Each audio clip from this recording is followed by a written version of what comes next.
Oke, selamat malam sahabat. Kita sebentar lagi akan menuju kota Doha ya, menuju Stadion Al Bayt ya, menanti kick off babak pertama antara tuan rumah Qatar melawan Ekuador. Oke, di samping saya sudah ditemani nih Bang Teddy Rovan ya. Gimana kabarnya Bang Rovan? Ya. Baik. Sebentar lagi pukul 21 sudah mulai ya pembukaan open seremoni ya di kota Doha ya, di Doha City, di Stadion Al Bayt. Prediksi antara Qatar dan Ekuador, prediksi Anda gimana? Kalau menurut saya ya prediksi saya 2-0 lah buat Qatar. 2-0 ya. Prediksi Bang Ropan 2-0 ya saudara. Di laga pertama pembukaan gelaran Piala Dunia 2022 ya sahabat. Dan Qatar sendiri tampil di Piala Dunia ini ditunjuk langsung oleh FIFA ya sebagai tuan rumah, jadi tidak melewati kualifikasi zona Asia ya. Tapi Qatar pun punya gengsi tersendiri Bang Teddy, karena Qatar sendiri adalah juara bertahan Piala Asia 2019 yang kemarin dan tidak tanggung-tanggung. Negara yang dikalahkan Qatar di Piala Dunia di Piala Asia di partai final itu Jepang ya. Samurai biru. Iya, Jepang itu langganan wakil Asia, langganan Piala Dunia yang wakil Asia kan. Dari setiap gelaran Piala Dunia Jepang tidak pernah absen dan selalu tampil, dan Jepang pun sempat memukau kan di beberapa pertandingan.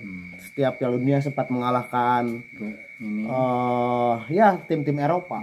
Nyaris di 2018 kemarin mengalahkan Belgia, nyaris mengalahkan Belgia kan di babak 16 besar. Bahkan waktu itu Jepang sempat unggul 2-0. Tapi lewat gol Takeshi Inui itu. Nah, itu ya. Oke, kembali lagi ke kota Doha ya. Kita membahas prediksi antara Qatar dan Ekuador ya. Dan Qatar sendiri di Piala Dunia kali ini Bang Ropan ditunggangi pelatih asal Spanyol ya, Felix Sanchez Bas, dan sementara Ekuador dibawahi pelatih asal Argentina ya. Oke sahabat, sementara di Ekuador sendiri ditukangi pelatih asal Argentina ya, Gustavo Alfaro ya. Anda yakin Qatar menang? Sementara yakin. Bola itu bundar. Yakin ya. Dan Qatar adalah tuan rumah, sponsor yang banyak ya. Pasti memberikan dukungan yang gimana gitu. Oh, yang menakutkan lah ya. Gitu. Bisa jadi Qatar ini bisa jadi seperti Korea Selatan ya. Piala Dunia 2002 ya. Di mana Korea yang tidak diperhitungkan karena tuan rumah bisa tembus sampai ke semifinal kan, bisa mengalahkan tim-tim elit sekelas Italia. Iya, waktu Korea tembus semifinal bisa ngalahin Italia, ngalahin Spanyol kan, ngalahin Holland, Netherlands kan. Ya. Dan Qatar pun tidak menutup kemungkinan bisa seperti memiliki peluang yang Korea sama gitu. Pada saat itu ya. Dan nama-nama yang dibawa Qatar ke Piala Dunia 2022 pun itu pemain-pemain yang notabene ketika Qatar juara di Piala Asia ya, masih ada beberapa pemain Qatar yang masih waktu juara Piala Asia kemarin ya, seperti penjaga gawang Musal Meshal Barsam kan gitu. Bashem. Dan penyerang Qatar pun penyerang yang menakutkan ya. Seperti Karim Afif, terus kaptennya itu siapa? Hasan Al-Haidos. Hasan Al-Haidos ya. Itu strikernya termasuk striker terbaik di Asia, itu termasuk striker Qatar sekarang. Oh, mantap. Yang agak kecil itu badannya siapa tuh ya? Itu orang Qatar asli apa naturalisasi? Qatar asli. Qatar asli soalnya di skuad Qatar pun ada beberapa nama yang bukan orang Qatar. Naturalisasi. Ya, gitu. Oke. Ya oke sahabat, jadi Piala Dunia kali ini emang sedikit berbeda ya. ketika Piala Dunia tahun 2018, 2014, 2010 karena Qatar ini ya kita tahu ya negara yang berada di Timur Tengah, negara kaya meskipun kecil kaya. Nah, jadi aturannya ya mungkin yang dipakai asas Qatar, asas Timur Tengah, norma-norma yang diterapkan Qatar, norma-norma Islami lah ya, pakaian supporter wanita kan, terus mungkin tidak menutup kemungkinan tidak bisa sambil ini ya minum gitu. Saya ragu-ragu ngomongnya. Iya. Ya mungkin LGBT tidak boleh. Wah, itu paling ditentang, Pak. Ditentang ya LGBT gitu. Paling ditentang. Tapi kalau petani porang mungkin bisa ya datang ke Qatar. Nah, oke sahabat, di Piala Dunia kali ini kami sebagai petani yang hidup sehari-hari di kebun, makan sama ikan asin, kita membahas Piala Dunia ya, jauh ke kota Doha ya, di Stadion Al Bayt Stadium. Ya, emang sih di atas sedikit ya, mungkin prediksi saya 55-45 ya. Sebenarnya kalau bermain netral, ya seandainya Ekuador dan Qatar bermain netral dan Qatar tidak bertindak sebagai tuan rumah, ya, jujur saya lebih mengunggulkan Ekuador. Karena bagaimanapun Ekuador adalah negara dari Amerika Latin ya, sedangkan Qatar negara John Conmebol ya. Sedangkan Qatar adalah negara dari benua Asia. Dan ditambah lagi Qatar kayaknya pertama kali nggak ya? Iya, pertama. Apa sebelumnya pernah? Nggak pernah ya. Soalnya dari sejak saya usia 6 tahun ya, saya nonton Piala Dunia tuh ketika French ya, ketika French tuan rumah. Ya. Siap. Ketika French Piala Dunia 98, French itu mengalahkan negara terhebat di dunia. Brazil ya. 3-0 berapa itu? Iya, 0-3 waktu itu.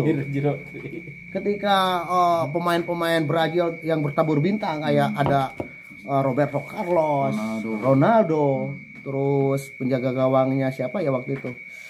Ini penjaga udah lupa. Carlos Dida bukan?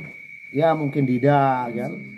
Tapi tidak kalah menarik juga kan Brazil itu ketika Prancis tuan rumah juara Piala Dunia 98. Prancis juga punya pemain-pemain yang bertabu yang masa keemasan Prancis seperti Zinedine Zidane, Trezeguet, terus Petit kan waktu itu, Thuram, terus siapa lagi ya yang mencetak gol Piala Eropa ketika sama Italia ketika 30 detik lagi. Siapa tuh? Yang mencetak gol waktu Piala Eropa, final Piala Eropa Prancis bertemu Italia, Piala Eropa 2004 kalau nggak salah. 2000 tahun 2000. Ketika itu Italia sudah unggul 1-0. Tinggal 30 detik lagi. Siapa ya yang hitam-hitam? Itu waktu itu Prancis ya juara Piala Dunia 98, terus juara Piala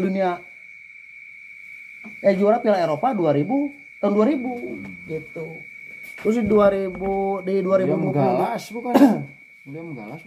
Siapa lupa lah.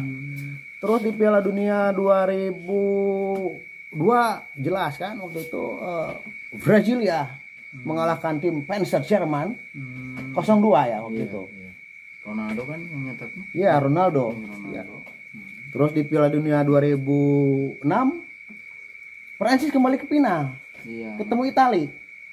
Yang waktu Zidane nanduk Materazzi kan? Tapi kalah kan Prancis? Iya, kalah Prancis waktu itu. Terus Piala Dunia 2010 ya muncullah Spanyol. Tim Katalan Spanyol ya. Musuhnya sama apa? Waktu Spanyol itu final dengan Holanda. Dengan Holanda kan? Kalah Holanda 1-0. Dan Holanda ini di gelaran Piala Dunia adalah tim yang terkutuk.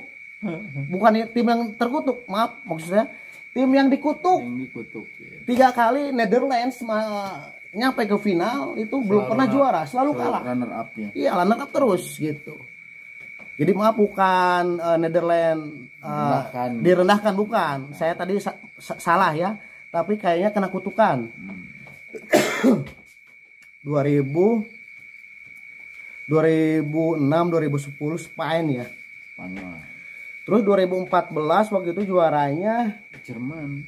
Iya, Jerman. Ketika itu Jerman itu meledakan rudalnya kan sepanjang sejarah. Mario Götze itu. Di semifinal Jerman mampu mengalahkan tim terkuat di muka bumi ini, Brasilia. 7-1 kan. Waktu itu mencengangkan dunia kan. Dunia itu dibikin heboh. Kok bisa? Ya kalah wajar, tapi kok bisa 7-1 kan? Hampir-hampiran istilah orang Sunda, hampir-hampiran numpang kan nah. Dulu bandar. Jadi banyak yang masang skor 1-0, 2-1, 7-1. Kan ya bandar yang menang mungkin ya waktu itu tebak skor. Gak mengira gitu, gak mengira skornya akan segede itu. Iya, terus 2018 udah jelas kemarin France ya. France menjadi juara yang kedua kalinya ketika melakukan musuhnya kejutan tuh Kroasia. Iya, Kroasia. Iya. Kalau dulu emang Kroasia yang saya ingat itu pemain Kroasia yang paling hebat itu David Šuker. David Šuker. Ya. David Šuker waktu itu. Dan setelah 2018 kita ada bencana COVID. Nah, jadi kita ikut meramaikan gelaran World Cup ya, World Cup 2000 and lupa tuh bahasa Inggrisnya 2022 apa? World Cup 2022.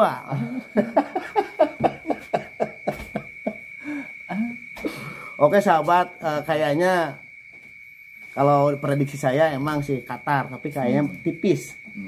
Kalau prediksi saya skor ya 1-1 kayaknya gitu. Jadi fanatisme masyarakat Qatar sendiri untuk sepak bola kayaknya kurang. Bang Rovan.